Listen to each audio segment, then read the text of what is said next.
Hello, everybody. Good morning. First of all, very welcome to the session Raising Research Visibility for PhD students. My name is Bárbara Lancho Barrantes. I have a PhD in bibliometrics, and I am leading the Raising Research Visibility service together with my colleague, Kerstin McDermott. We are going to deliver together the session today. I give the turn to my colleague, Kerstin. Welcome.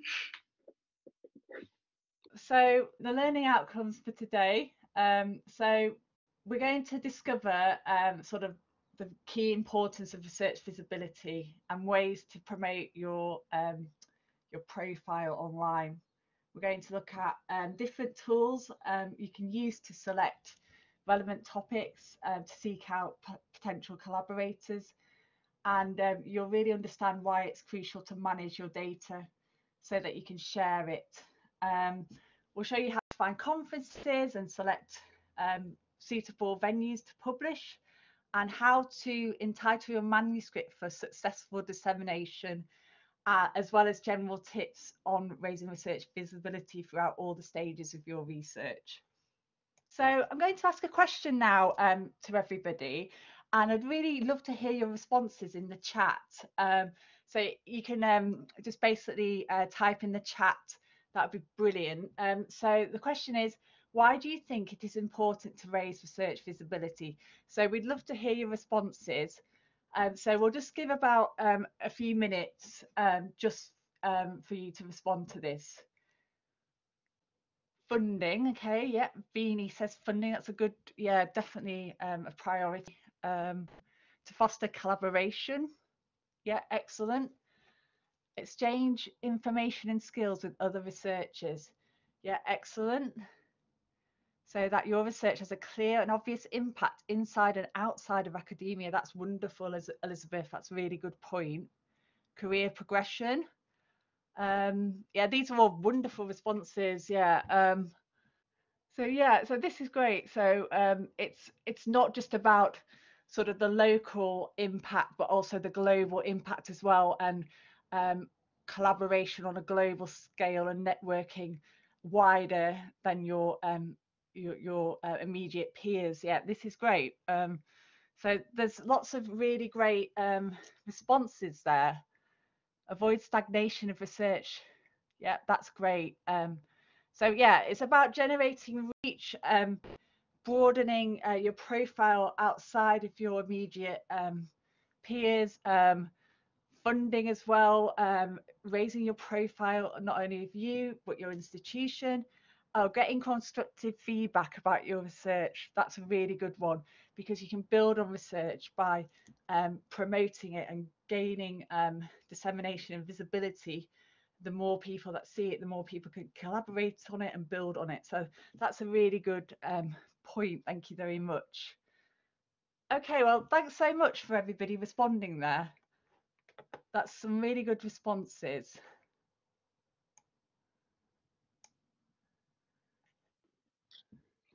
Okay, raising research visibility must be present in all the stages of your research. From the beginning, when the idea comes into your mind, there is some activity that you should do. For example, get an Orchid, create different profile in different platforms, check topics that are attracting attention in your fields, check potential collaborator using different tools, manage your data from the beginning.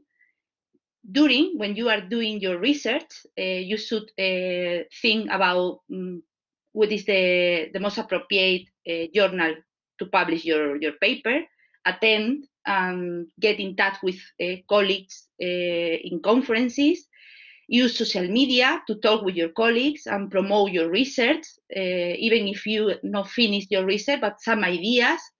Use the different platform to share previous results.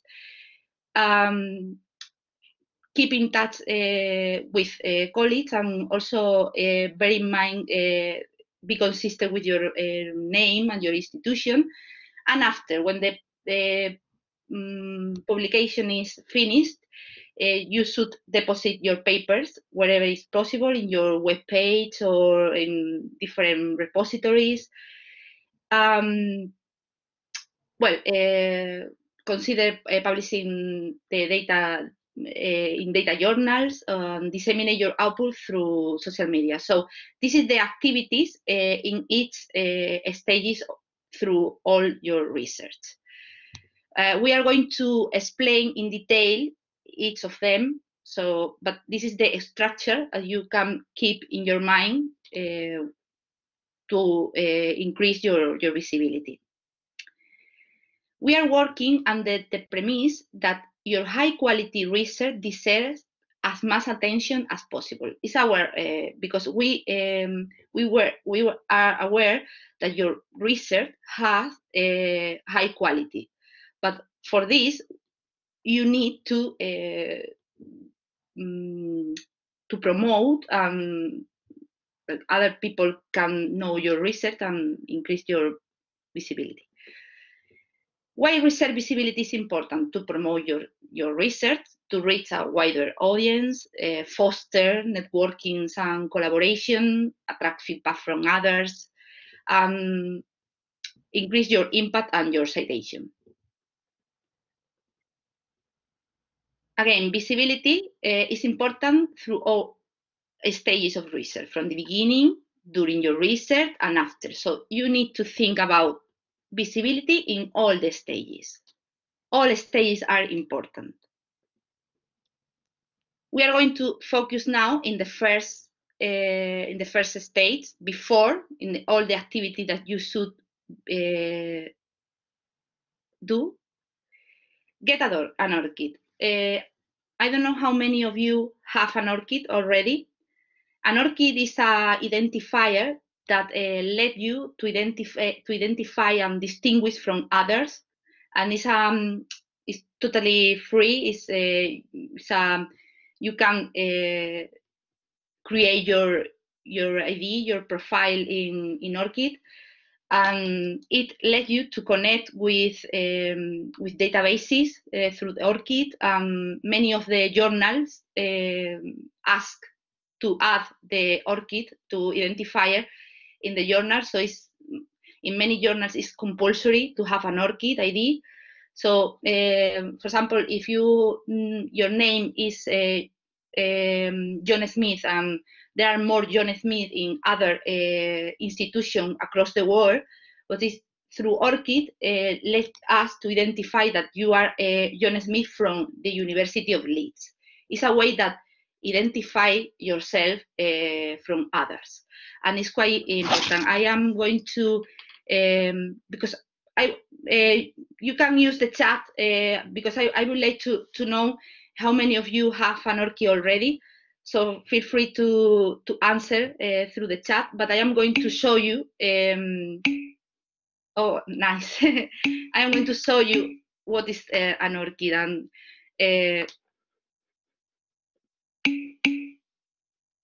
going to share my screen. It's quick.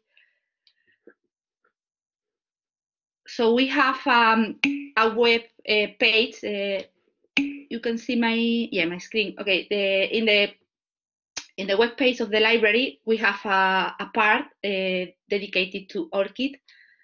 So we explain how create an Orchid and how connect Orchid with Simpletti, for example.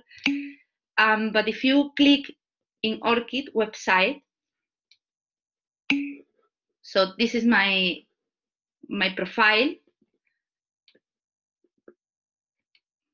I'm going to show you how look Orchid in its own web page. Okay, this is my profile. I belong to the University of Leeds. Some biography, my education. I am from Spain. My works. If I receive some, and also if I peer review some papers in journals. So yes, Orchid is very important in the research. So create profiles in different platforms, in ResearchGate, in academia.edu, in Google Scholar, in Twitter. But it's important create profiles in the different platforms, but also keep them updated with the last paper that you have. Maintain active, talking with people and follow people, because they could be potential collaborators in future. I'm going to show you a sample of the Professor Anna Madil from the School of Psychology in University of Leeds, because it's a very good example, because she has a profile in each platform. Okay, Professor Anna Madil has profile in ResearchGate. This is the profile of her in academia.edu. So she has all the publication here, the followers, the following, the co-author. In Google Scholar, so in Google Scholar also you can connect with the citation received. In Twitter account, and in LinkedIn. So this is a very good example, but you need to keep updated. Now, I would like to ask you in a couple of minutes, please feel free to use the chat. How do you find research areas in your field? How do you find publication in your field, publication related to your field? What do you think are the benefits of collaboration? I would like to read your comments. How do you find out relevant topics in your field, and how you decide? For example, I would like to do a research in this line. How you decide topics? Which are your decision? Collaboration, attend conference on Twitter.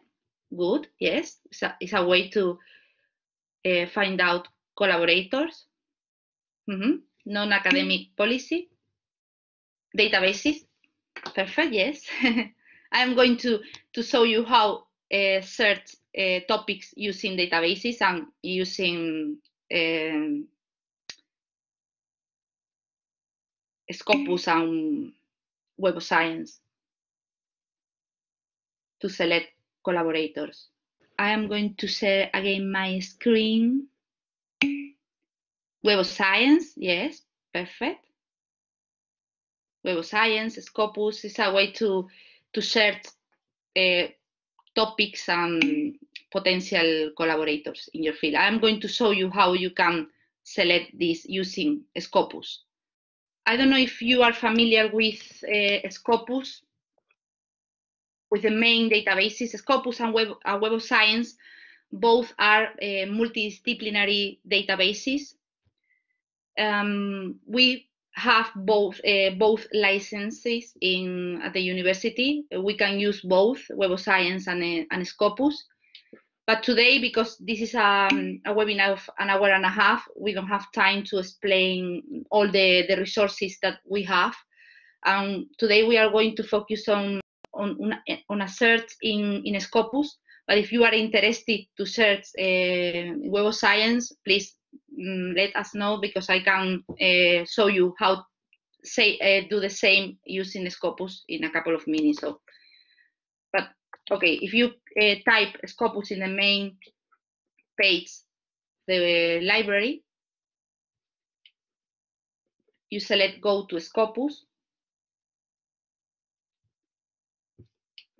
Well, I need University of Leeds. Okay. you need to authentic to access the database. So this is the main page of Scopus. It's the search page. And here in the right part, you can select fields. For example, if you are interested to search author or a search title, for example, a specific journal or a specific article or keywords or affiliation. This is all the field that you can search in Scopus. But today, because we would like to know the potential collaborators, I'm going to choose article title, abstract, and keywords. And imagine that you are a researcher in computer science. Your area under computer science are artificial intelligence. So your keywords are artificial intelligence, machine learning, for example, don't know, data mining or deep learning. Okay. So, but if you're a researcher of social science and you know your own keywords, you can type your own keywords here. So I am just showing you as an example, but you can use your own keywords. Artificial intelligence. As another one. I don't know if you are familiar with Boolean operators, but in a simple way, if you select and, so if you there are and or and not. If you the main one are and or not. If you are interested in artificial intelligence and machine learning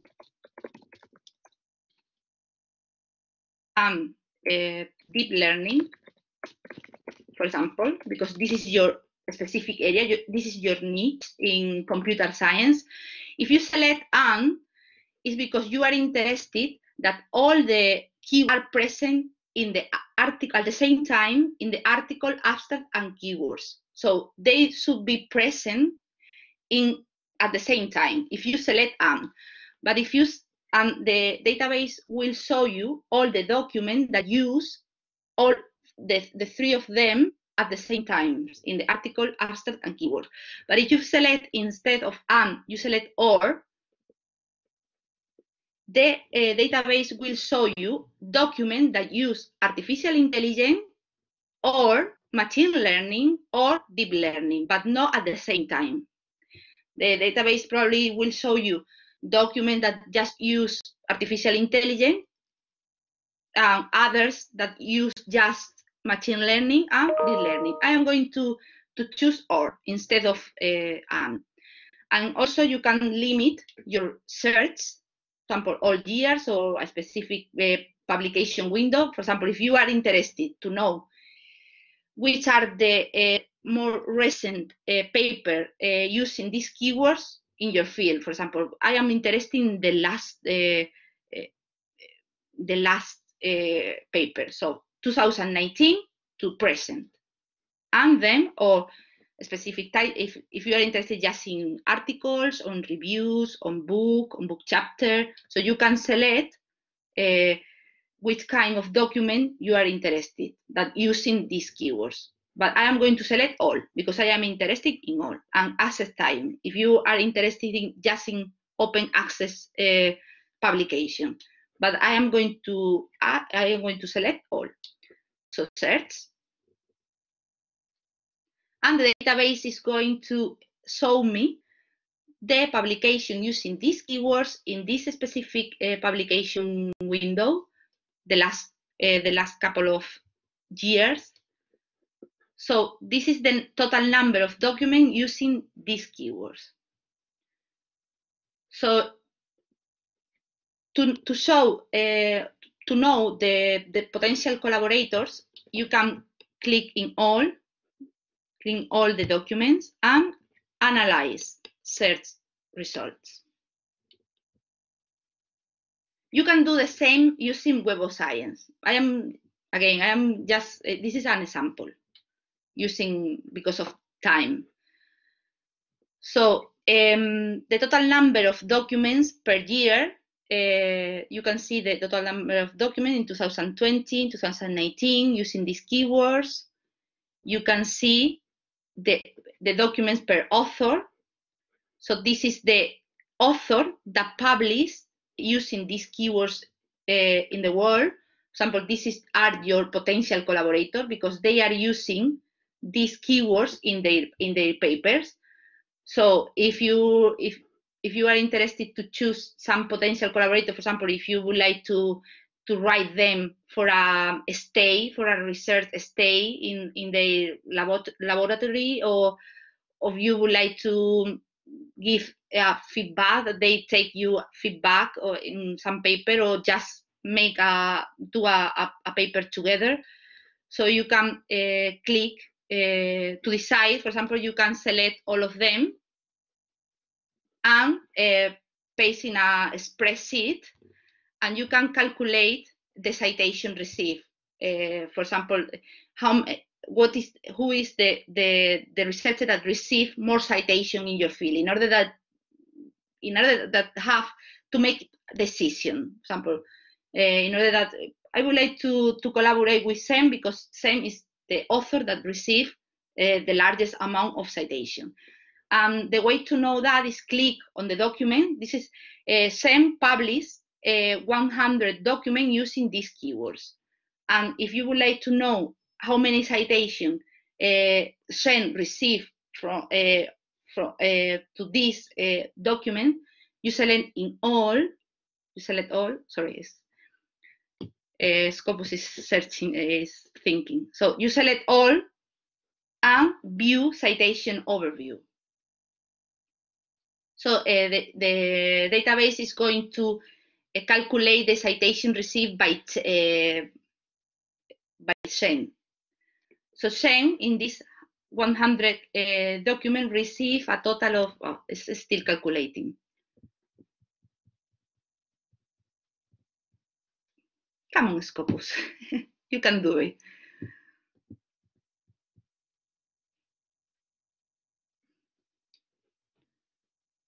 So he received 4,000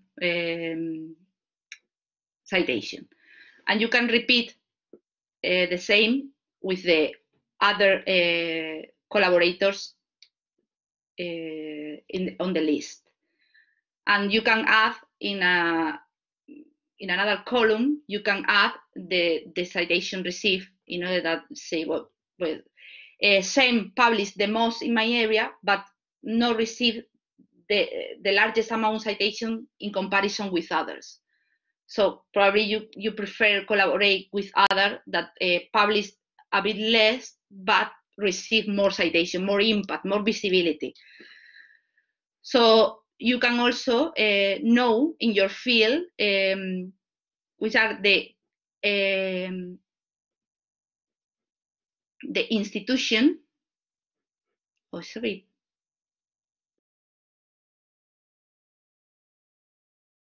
So it's a bit slow today. Well, using this part, you can see also the institution that publish the most using your keywords. You can see also the sponsor, the funding sponsor, that the agencies that was okay. So you can see the affiliation, the journals, the journal that publish the most using this keyword, because probably this is help you to know potential journals.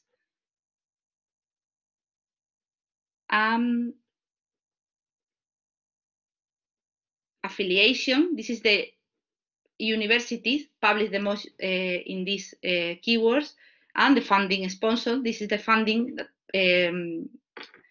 this is the agency that fund this research, this specific research, and also countries. This is the countries publish the most using the China, United States, India. So well. So if you would like more support using Scopus, and get in touch with us after the webinar. And another activity in the first step is plan your data management. Look after your data from the beginning in order to share when the research is finished.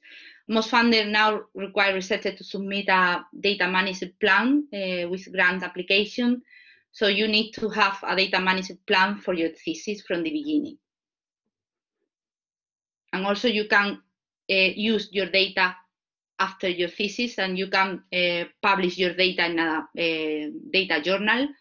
It's good for visibility because you can publish your data, for example, in a repository and link with your publication, and it's a way to receive attention in both, just in your publication and also through your data, because both are linked, and it's a way to receive citation and receive attention in two ways.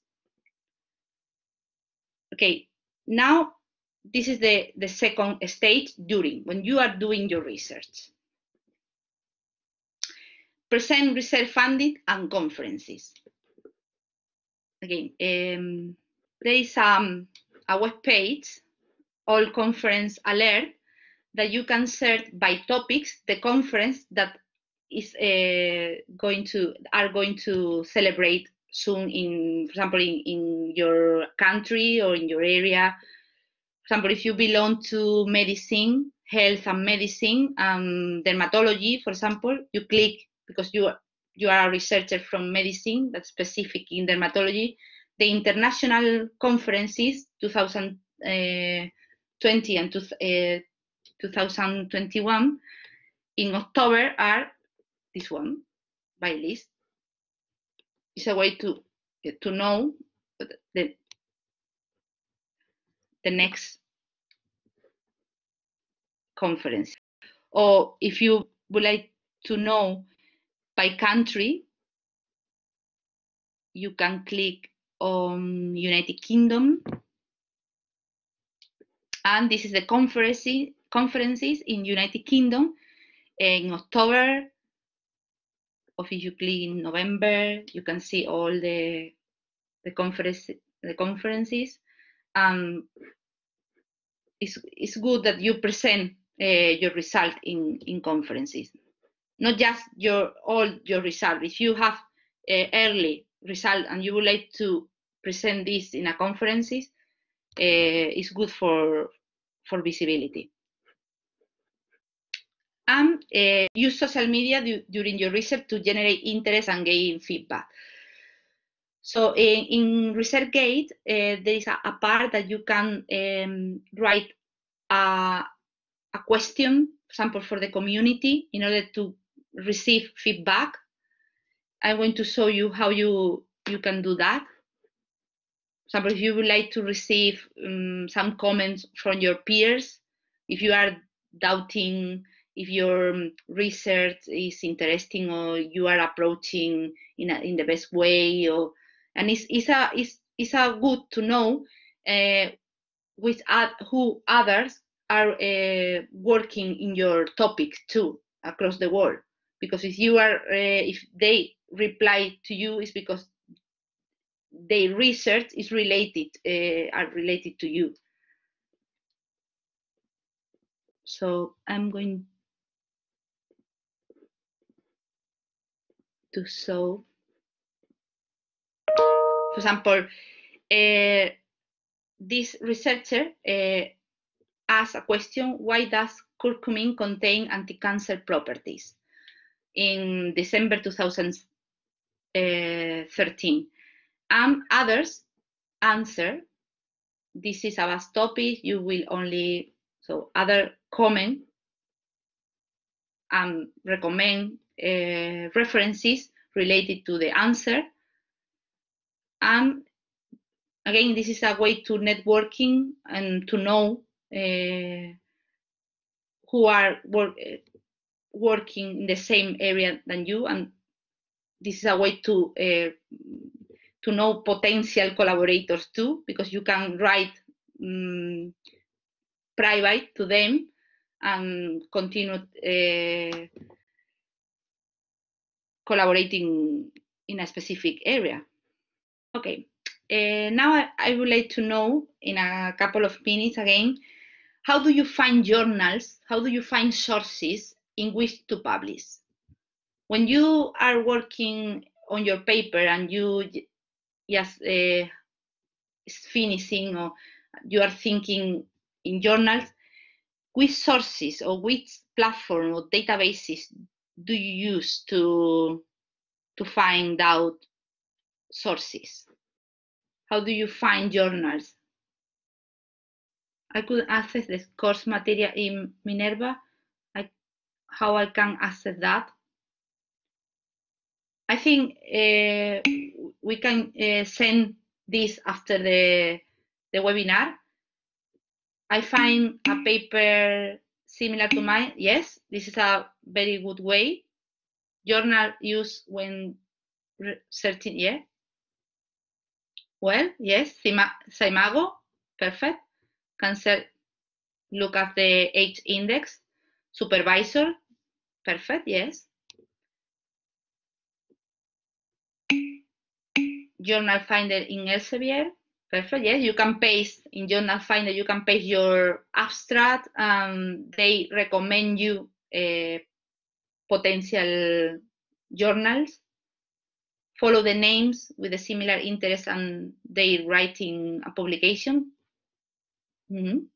Oh, all of you have a very good knowledge on how to find journals. Yes. So I'm going to show you how you can use the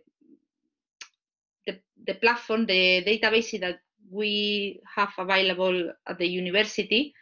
The main one are journal citation reports.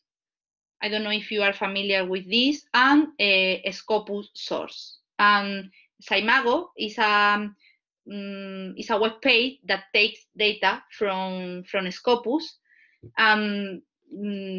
It's similar to Scopus, but they order the journals by SJR, by their own impact factor. So I'm going to show you the tools.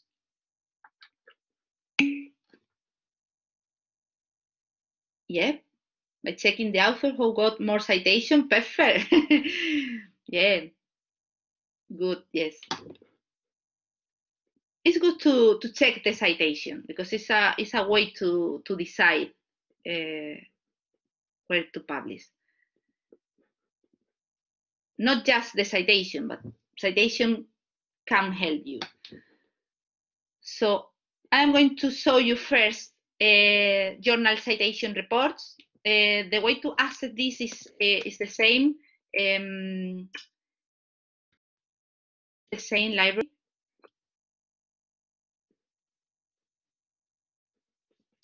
Journal citation reports.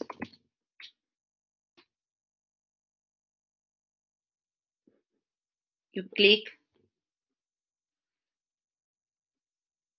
and journal citation reports belong to Web of Science, to the website Web of Science.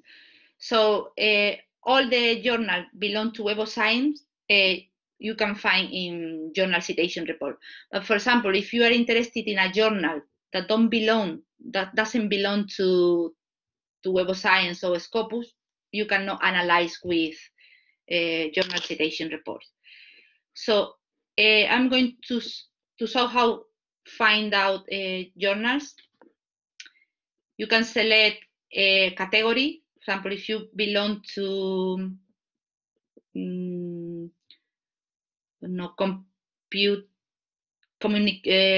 clinical neurology, for example, this one, and you can click and submit. Clinical neurology, that is your area.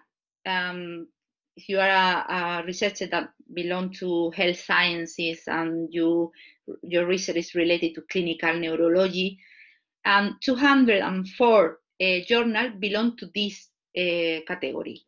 If you click here in this hyperlink, the journal order by the highest impact factor to the lowest belong to clinical neurology. So Lancet Neurology is the journal that has the highest impact factor. 30. It's big. It's a high impact factor, and the total citation received, and you can customize the indicators. For example, if the immediacy index is important for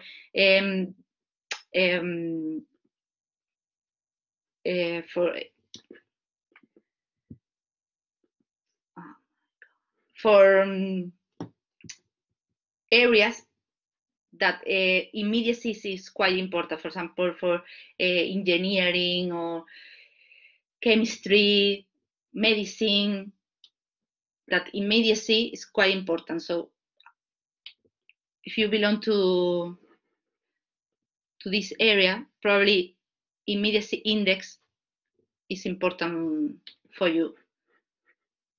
So this is, I don't know if you are familiar with journal citation reports.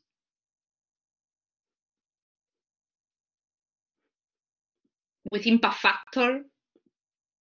Have you heard about impact factor? The journals and citation. Now I'm going to show you how to search journals using Scopus. Scopus today is a bit slow.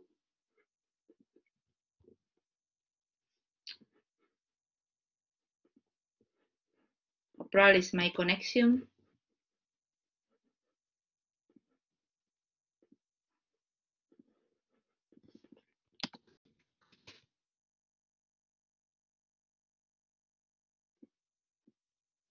Okay. They are classified, the total sources in Scopus are classified into different areas. There are 27 areas and 300 subcategories under the 27 subject areas. So the 40,000 journals are classified into the big areas, into the 27 areas. So if you belong to agricultural and you are interested to know how many journals belong to agricultural and biological sciences, you apply, you click on this, and 2,800 sources belong to this area. So they order the same in journal citation report by the highest to the lowest, using site score. Site score is the impact factor of Scopus, but instead of using 2 years of publication window and citation windows, they use 4 years. It's the same, it's similar to impact factor, but using Scopus data. So the sources are ordered by the highest to the lowest site score. So this is the journal with the highest site score in this area, in agricultural and biological sciences. You can click in the journal in the first quartile of impact. The journals are classified in 4 quartiles, and you can click just, if you are interested just to know only open access journals, you can apply, and they are going to show you how many sources belong to agricultural sciences. They are open access and they are in the first quartile of impact. The first quartile of impact is the sources that have the highest site score.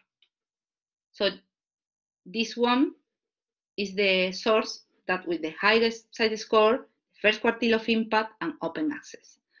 And if you are interested in this list, you can download the source title and metrics for you to explore yourself after that.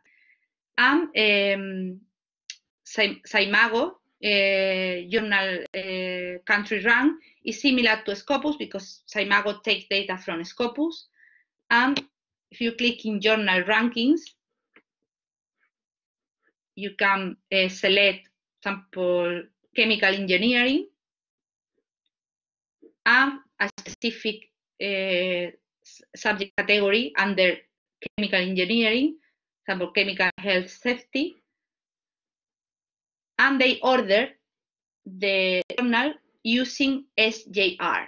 SJR is the impact factor of Saimago, but they use 3 years.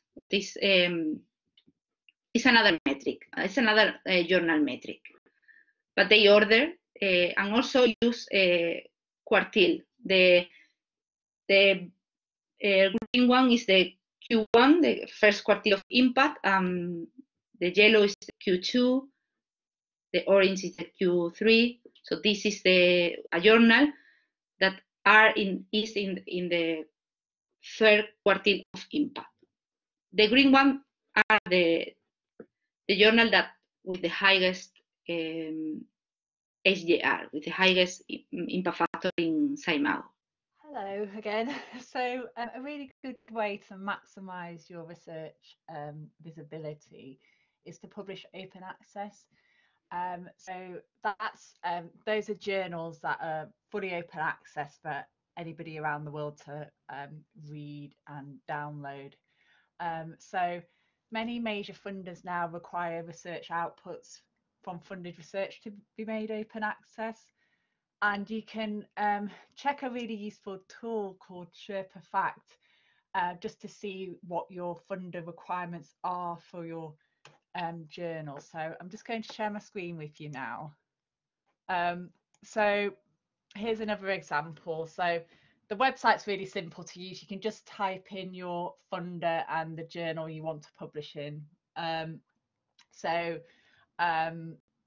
This is Sherpa Juliet, where you can check your funder's open access policy, and it shows you the permitted embargo of 6 months at the moment, and the named repositories where you can deposit your author accepted manuscript. Sherpa Fact is really useful because you can just type in your funder alongside the title of the journal, and you can immediately see whether or not it's compliant to publish in with your funder. So it's just a case of running it through that tool once you decide who you want to put with, and just check your funder's open access policies compliant with where you want to publish.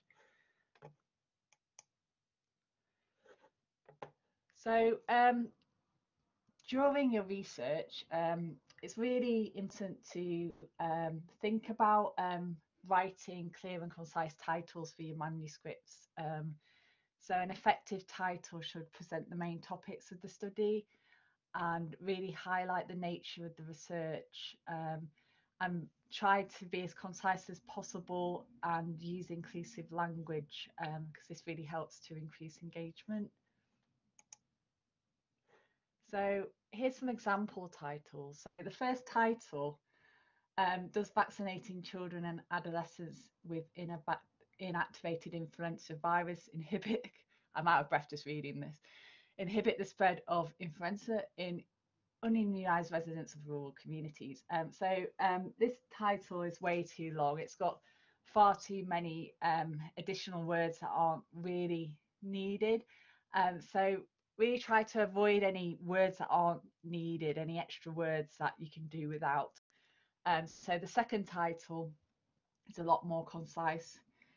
Effect of child influenza vaccination on infection rates in rural communities, a randomised trial. So this is a much more effective title. It's short and easy to understand, and it conveys the important aspects of the research. So I notice a lot of times with research articles, sometimes people try and be a bit clever and catchy. So things like, you know, mum's the word for pregnancy or something. And it's not really good for the search, because if you haven't thought to put mum in your search when you're searching a database or Google, then the paper won't be retrieved. So it's really thinking about search terms and what will come up, you know, and what would somebody search on to find your paper. So if the paper's really about pregnancy and you haven't got that key term within the title anywhere, you're kind of missing a trick, because people wanting to know about pregnancy will be searching that term. So really try to avoid catchy titles and just be as concise as you can. So again, just really with search engines, the way they work, it's all based on keywords. So really just to reiterate, just to really carefully consider your keywords for your articles, and also your references are really important as well. So it's really important to have an up-to-date reference list in your article of everything that you've used, just to keep a transparent record of your research. But also it's you to sort of like the bigger research ecosystem, because now a lot of the times with databases, it links references together. So um, if you reference somebody, you'll be sort of associated with that article, so that they'll know who cited who. And so it's really important to um, obviously keep your reference list up to date, because it's an accurate record of your research, but it also links you with prominent research in your area, and you become part of that ecosystem. So you can use reference management software such as EndNote to help you manage your reference lists. So there's also training on EndNote and EndNote web pages should you have any difficulties. So it's really important to keep your name and affiliation consistent during all of your career. I noticed before in the chat, some of you were talking about Orchid and how you were a bit worried that it had outdated details because you were at a previous institution.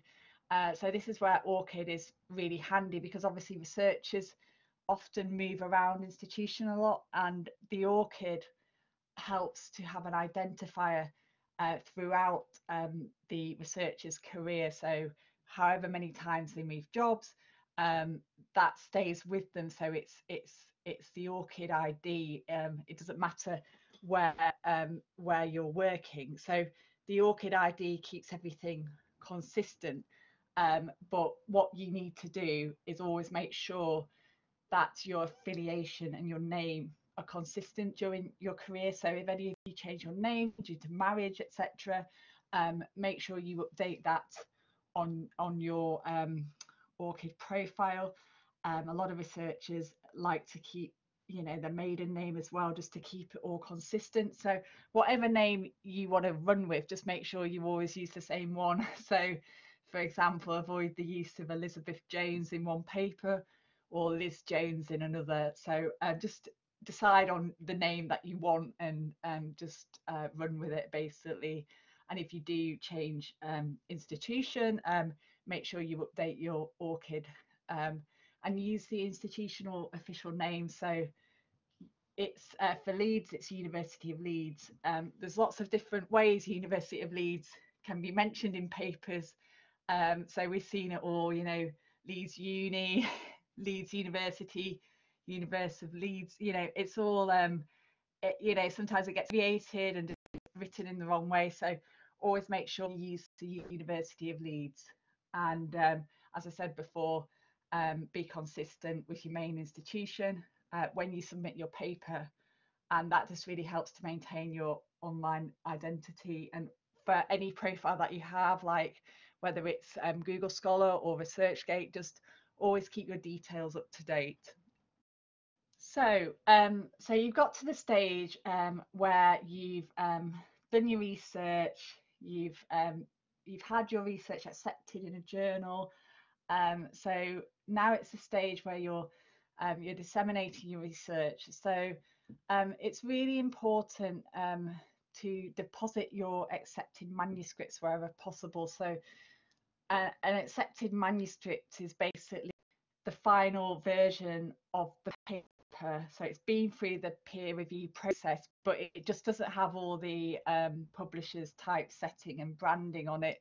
So you may have heard of our article repository at the University of Leeds called the White Rose Research Online, and basically we put author accepted manuscripts in there, and that really helps with open access, because a lot of the time, publishers won't release a paper right away, or they'll release a paper and for some reason it might vanish on the website and not be available. So it really helps to preserve research by having them in the repository, the institutional repository, White Rose Research Online. So wherever possible, do deposit your author accepted manuscripts. And so publishers, a lot of publishers do allow this. So you can, our repository team are really good at checking the publishers' journal policies.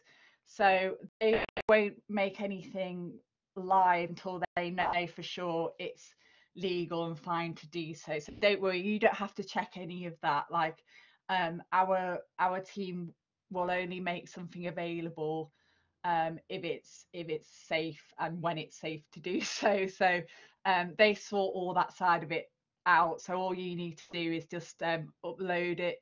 So what you do is you just upload it to Symplectic, which is the university's publication database. So Symplectic, if you haven't heard of it, there's some guidance how to do that on the library research support website. So it's pretty simple to use. Just into Symplectic and upload your accepted manuscripts, and the library will sort out all the rest and check for embargoes, only make stuff available that's allowed to be, so you don't need to sort of go through all those minefields. So it's also really great if you can share conference slides as well. Things like conference slides are a really good way to research visibility, and as well as depositing research data. So obviously it's really important to be transparent with your research, and if you can kind of show and present your data, it helps with your own research's transparency and credibility, because you're really holding research up for scrutiny, and you should be afraid to do that, because that's the way like research gets built on, because there's mistakes in research all the time. Research has to get better and better, and the only way research gets better is by sort of having it out there so it can be under a bit more scrutiny. And there's a lot more emphasis now from funders for researchers to make their data sort of accountable, if you like, to actually uphold it, but not only for transparency, but to also release it for other researchers to build upon, because obviously research data is massively expensive to generate. So if there's data sets that could be built on that are open access, then it obviously saves funders a lot of money. I saw a question about Symplectic. I'm just going to go into the chat and find it. It's disappeared. Could you send a link for Symplectic? Oh, great. Thanks, Barbara. That's great. So you can also consider publishing in data journals as well. So these are journals that just have all the data from research in them. And you can also disseminate your outputs through social media. So I don't know whether any of you guys use social media for research purposes. Like if you want to drop something into the chat, please feel free to do so. If you use it in any way to promote your research, but some people find it really useful way to tell people what they're doing and to sort of generate some sort of attention.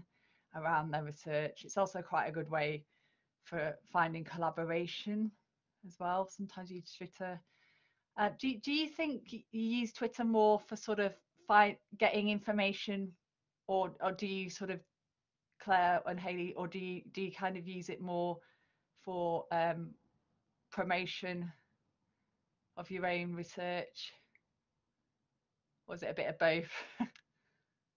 Both. I've had collaborations as a result. Oh, that's really good, Hayley. That's good. It's always nice when people have a positive experience of Twitter. That's good. Isabel, love using Twitter to informally chat with others in the field, and also a good way of being notified of new papers, a good community of those related to your research to also get advice. Oh, that's wonderful that you've had such a good experiences about Twitter. Yeah, it's a really good way. I personally find Twitter really helpful to alert me to new papers of research that I'm interested in, because it's a really good tool if you follow the kind of networks that you're interested in. It's just a really good current awareness tool, isn't it, to find out about new papers. But it's great as well that you've kind of got some advice back as well. I feel like Twitter. I think obviously social media's got, you know, a dark side, but I think if you follow sort of the right networks and use it in a correct way, I think it can be a really positive tool. It definitely helped to increase my international response rate for my survey. Oh, that's great. Yeah, I've used Twitter to try and get some respondents for a survey before, and things like that. It's great, isn't it? Because you're just sort of desperate for respondents, and you just, how do I disseminate this? So things like surveys and getting participants is wonderful. It's just such a quick and easy way to just send a link to your survey. And that's really good that you've managed to get an international response rate. That's great, because obviously you've broadened your participant base so easily, where I mean that would have been a nightmare without Twitter. So that's really really nice to hear. So thanks very much for your comments about that. So as I was talking,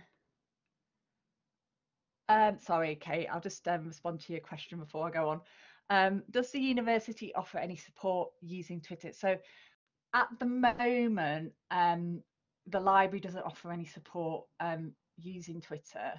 I know in the past ODPL used to, but I'm not sure their plans for the future of Twitter training. So it's worth having a look at the ODPL catalogue, and also maybe dropping them an email just to see if there's anything coming up.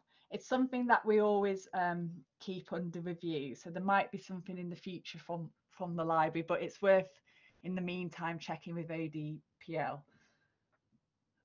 So just going back now, so when your research is finished, deposit your author accepted manuscripts in Symplectic, and they will be checked by the repository team and made open access in the White Rose Research Online. Share your conference slides. So I don't know if any of you use any of the slide websites, but things like Figshare and SlideShare are really great places to share your slides. You can deposit your research data in the Research Data Leads repository. So on the research support website, there's a great research data area, and that shows you how you go about preparing your data so that you can deposit it at the end of your research, and how you go about uploading it to, I mean, the repository, the research data team like upload it to the repository. Don't worry, you don't have to do anything technical, but it just shows you how you go about preparing your data for that to happen. So it's a really useful guide, and you can also obviously deposit in another data repository compliant with your funder as well. It's entirely up to you. So consider publishing in data journals. So the University of Edinburgh maintains a really useful list of data journals and their policies. So it's worth taking a look at the University of Edinburgh's data journal website, and disseminate your research outputs on social media, as I know a lot of you are doing at the moment. And it's really important just to reiterate this, but always keep your research profiles up to date. So things like your institution, your current institution is so important, but also word it in the correct way that the institution's called, and keep your name consistent. So if you want to use your middle name, that's fine, but always use your middle name. Don't change your mind on your next paper. And so decide on how you want to format your name and just stick with it. So sharing your data. So I think like with sort of the COVID situation at the moment, we're all kind of really aware of the importance of research to be out there and to be shared so that people can build on it. So, I mean, data sharing, especially in things like, medicine, but also across disciplines, is just so imperative. I think, especially at the moment, the way the world is. So, it helps to increase transparency, and it makes your data accessible. But it's also, as well as sort of the global benefits of releasing your data, it actually saves you a lot of time when you're writing your research up, because it's all sort of really transparent and there for you. It helps you, and it's all managed correctly. Because data, as you know, as I'm sure we've all experienced, it can get unwieldy really, really quickly. So it's really important to have a plan about your data before you embark on doing your data collection. And it just helps everything to be a bit more sane, a bit more organized. And it also, reduces the risk of data loss as well. Because if you prepare your data and it's in the data repository, then it's preserved for the long term. You know that you can send people a link to that data. You don't need to worry about like backing it up, and it's preserved. So it really facilitates future reuse and sharing. And it's really beneficial for you raising research visibility, because it helps to improve citations. Studies actually show that papers with underlying data are 25% cited more often than those that don't provide any data. So there's a real citation advantage of linking your publications to research data.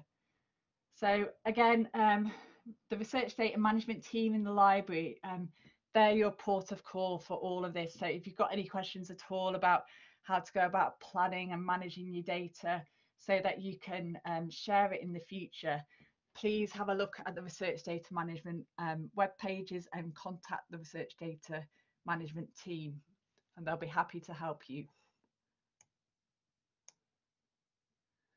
So there's also further support that we offer at the library. So there's EndNote, which I mentioned before.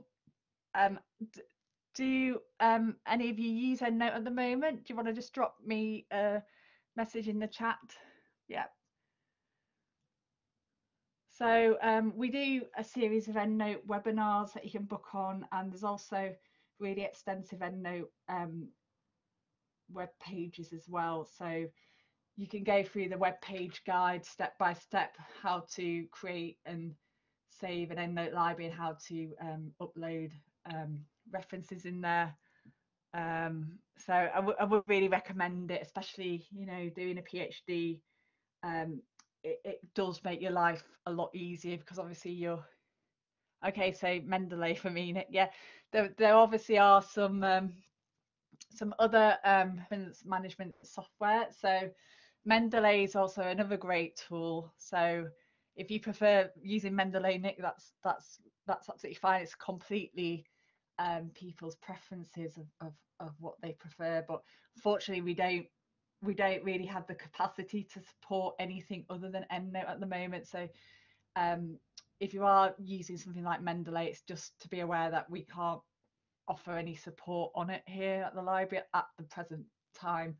So that, but obviously it's your choice, and some referencing management software it is great as well. Like Mendeley is a great tool as well.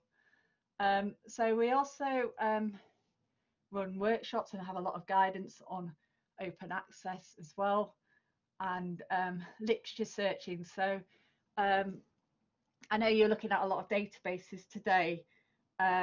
You were kind of looking at it from the perspective of actually finding journals to publish.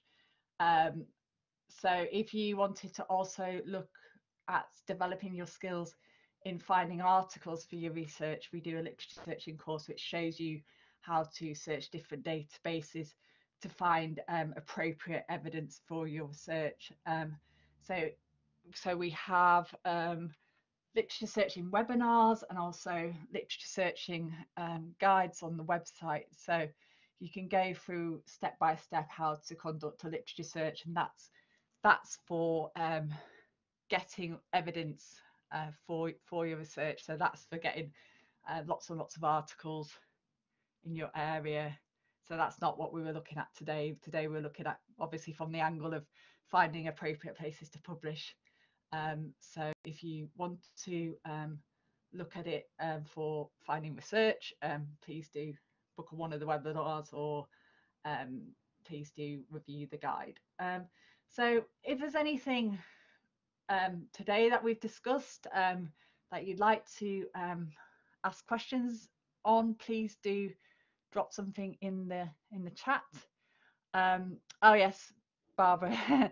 So Barbara and I have recently written a new course. So it's a where to publish for PGRs. So this should be advertised at the moment. It's also on the library website as well. So this is a new course that goes into a bit more depth how to use tools such as Scopus to actually find suitable publishing outlets for your research. It also looks at things like how to avoid things like predatory publishers, and tools that you can use just to really check that you're publishing in the most appropriate place for your research. Right, Hayley, I had a look at the Sherpa fact and got this response. If publishing in this journal, you must self-archive to meet the funder's policy requirements. The following compliant self-archiving options are permitted by the publisher. Make the accepted version of the article immediately available in an institutional repository. Okay, so just to answer your question, Hayley, so the following compliant self-archiving options are to make the accepted version of the article available immediately in an institutional repository. So basically that is an institutional repository is our ones, the Right Rose Research Online. So you need to deposit your author accepted manuscript in our system Symplectic, and the team will put it on our institutional repository, White Rose Research Online, under that specific license, the CC by NC license. So all you would need to do in that situation is just deposit it in Symplectic, and our team would look at that policy and make sure that it's deposited and uploaded appropriately. Okay, I really like the conference alerts webpage for finding conferences. I've just tried to search for a main element of my research and no conferences have been found. How comprehensive is this website? So Kate, it does have a lot of conferences on there. Obviously, at the moment with COVID, the conferences have sort of been reduced. A lot of them are online. It might just be just because of the COVID situation. What's your area?